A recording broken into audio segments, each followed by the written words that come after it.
Bonjour les amis du Padre Pio. Vous avez besoin d'un emploi?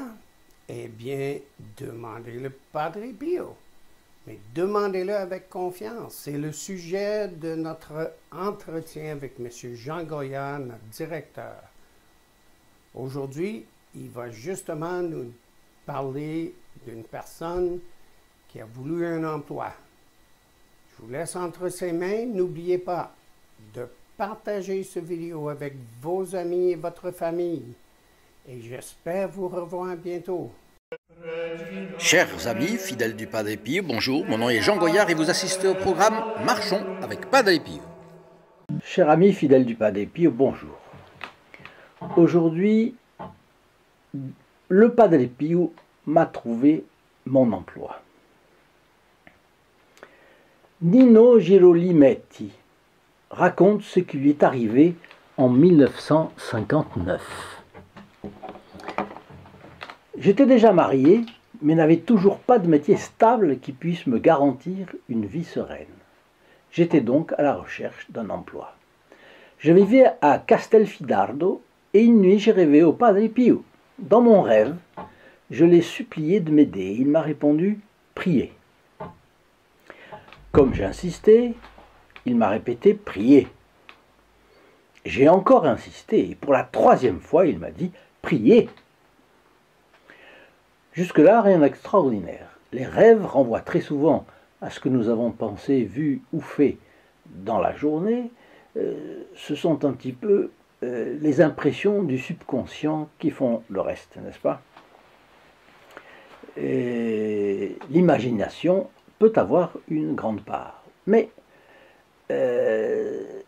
c'est la raison pour laquelle, en règle générale, on ne doit pas conduire sa vie en fonction de ses rêves. Vous le savez bien, c'est la doctrine catholique, parce que la superstition s'y insinue facilement. Mais à titre exceptionnel, la Providence peut s'en servir pour nous aviser de quelque chose.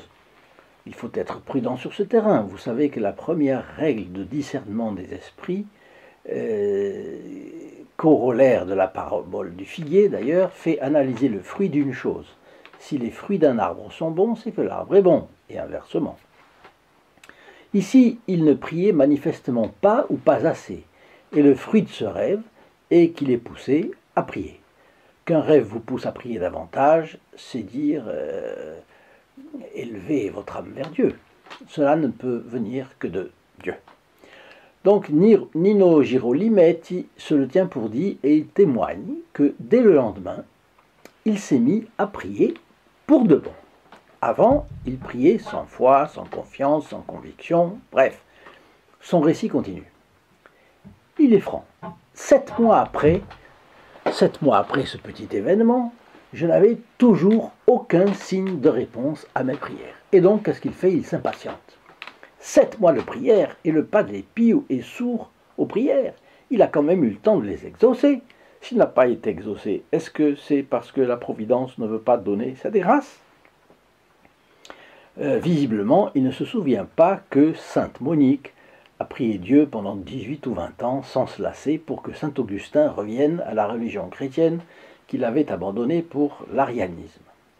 Bien, si vous demandez des grâces du Padre Pio, et il faut y mettre les moyens, je fais une petite parenthèse, je suis sûr que vous avez des intentions de prière, et il y a des grâces que vous aimeriez recevoir, chacun a sa liste. Priez-vous suffisamment et comptez-vous sur la qualité de votre prière pour les obtenir? Je sais que c'est une double question piège, donc je vous facilite la réponse. Difficile de répondre. Alors je vous propose un moyen plus fort que celui que vous avez peut-être employé. Notre chaîne fait célébrer chaque vendredi une messe pour ses plus fidèles amis, les protégés du Padre Pio. Ce sont eux qui donnent l'élan à notre chaîne. Eh bien, une messe a une valeur infinie parce que c'est Jésus-Christ qui s'offre lui-même en victime propitiatoire, c'est-à-dire en réparation des péchés des hommes. De sorte que beaucoup d'intentions peuvent être incluses dans une messe. Une messe, c'est un trésor. Une messe, c'est un trésor ignoré. C'est une mine d'or inexploitée. Qui fait célébrer des messes pour lui aujourd'hui? Très peu de fidèles. Pourtant, c'est un trésor à la portée de chacun, et de vous en particulier. En tout cas, je vous offre de téléphoner au 0805 36 08 47. C'est le prix d'un appel local pour la France et les dom-toms, et vous pouvez bénéficier, vous aussi, des mérites de cette messe. Les opératrices, il suffit de leur demander, les opératrices répondent dans le courant de la semaine entre 8h30 et 12h30, et entre 14h30 et 19h, sauf le samedi, où c'est de 9h à midi, de 9h à midi seulement. Si vous tombez sur un répondeur, veuillez laisser vos coordonnées téléphoniques et nous vous rappellerons, ou bien rappelez plus tard. En tout cas, vos intentions seront puissamment secondées par la valeur de cette messe qui est la prière de l'Église par excellence. Tant que vous y serez, vous pourrez aussi commander, c'est également gratuit, cette photographie que j'ai ici du Padre Pio. Et il m'en reste encore quelques dizaines d'exemplaires, là voilà. Ne les ratez pas, les premiers arrivés sont les premiers servis, il n'y en a plus beaucoup, je vous le signale. Alors, notre Nino Girolimetti trouve qu'il n'est toujours pas exaucé. En attendant, Noël 1959 s'approche. Il raconte ceci: ma femme était enseignante et avait des vacances pour Noël, comme tous les enseignants, effectivement. Nous avons décidé de les passer chez mes parents à Senigallia. Senigallia est une localité à 60 km d'où il habite, de Castelfidardo. Donc on y était à l'époque peut-être en 2 heures, aujourd'hui on y est en 1 heure. Nous sommes partis le 23 décembre. À Senigallia, au cours de la nuit du 2 au 3 janvier 1960, je rêve encore au Padre Pio qui me dit cette fois « Demain matin, allez vite à Castelfidardo ». J'ai répondu « Oui, nous allons partir le 6 janvier au soir, puisque ma femme reprend son enseignement le 7. » Et le Padre Pio qui répond « Non, non, je vous dis d'y aller demain. » Et il l'a dit en criant, dit le récit de Girolimetti. Saisi de frayeur, je me réveille en sursaut. Alors voilà un rebondissement dans notre affaire. Les problèmes difficiles à résoudre ne doivent jamais être traités à la va-vite, n'est-ce pas? Mais il y a des matières ou des occasions où il faut battre le fer tant qu'il est chaud. Et c'est ce que le Padre Pio exige ici. Bon, je fais le parallèle avec le partage de nos vidéos.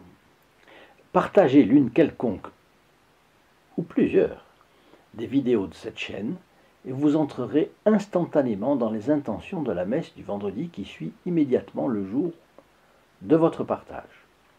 Vous voyez que nous voulons faire connaître le Padre Pio à fond, et cela dépend de la diffusion de la chaîne dans le public. Alors, pour vous remercier de faire vraiment tout votre possible dans cet objectif, je pense qu'on ne pouvait pas faire mieux que de vous faire bénéficier d'une de ces messes. Mais en plus, les personnes qui recevront votre partage seront automatiquement introduites dans les intentions de cette messe, parce que c'est convenu avec le prêtre célébrant.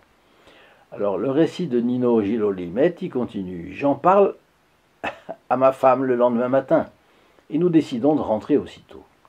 Arrivé à la maison, je m'aperçois en ouvrant la porte qu'il y a par terre un avis de télégramme. Il est là depuis quelques jours. Oui, donc ce n'est pas une banale histoire de rêve, c'est l'affaire qui arrive à Girolimetti. Je m'empresse d'aller au bureau de poste pour le retirer. Et voilà ce que je lis. Un télégramme. Veuillez passer au bureau de la direction signé Banque X. J'y cours tout de suite et je suis reçu par le directeur qui me dit « Monsieur Girolimetti, vous voilà enfin. Si vous n'étiez pas arrivé aujourd'hui, on ne vous aurait plus embauché. » Voyez, le Padre Pio a laissé attendre un moment. Il est intervenu et à un moment donné, il dit « Allez, il faut aller ». Et là, il ne faut pas traîner. C'est très curieux cette manière de procéder du Padre Pio. Il ne faut pas donner un délai au Padre Pio. c'est lui qui donne le délai, c'est lui qui est maître du jeu. C'est ça la conclusion de l'affaire. Alors, Giro Limetti continue. La société m'a confié les tâches fiscales de l'entreprise. Et c'est finalement le métier que j'ai conservé jusqu'à ma retraite. Alors, ceci est extrait d'un livre, Le Padre Sampio de Pietrelcina, du père Marcelino Iasanzali. C'est le tome 2, et les pages 358-359 que j'ai retrouvées. Et je vous laisse maintenant la prière à Notre-Dame du Travail. Ô Mère aimante, Notre-Dame du Travail, prosternée à vos pieds, je vous implore humblement de regarder avec bienveillance votre serviteur sans emploi. Ma situation est difficile, je ne sais plus vers qui me tourner. Par conséquent, je suis à la recherche d'une lumière. Je sais que je peux la trouver en frappant à la porte de votre cœur. Celui qui se tourne vers vous ne reste pas les mains vides, ni sans protection. Je sais que je trouve la sécurité entre vos mains, sous votre regard tendre et à l'abri de votre manteau protecteur. Acceptez donc ma supplique en m'accordant la grâce d'un emploi. Je vous promets que mon cœur sera toujours ouvert à ceux qui ont besoin de mon aide. Merci ô Mère du divin ouvrier d'entendre ma prière, ainsi soit-il. Et maintenant, donc, je vous laisse avec le Padre Pio et je vous dis à demain. Au revoir. In nome del Padre, del Figliolo e dello Spirito Santo, così sia. Sia lodato Gesù e Maria, e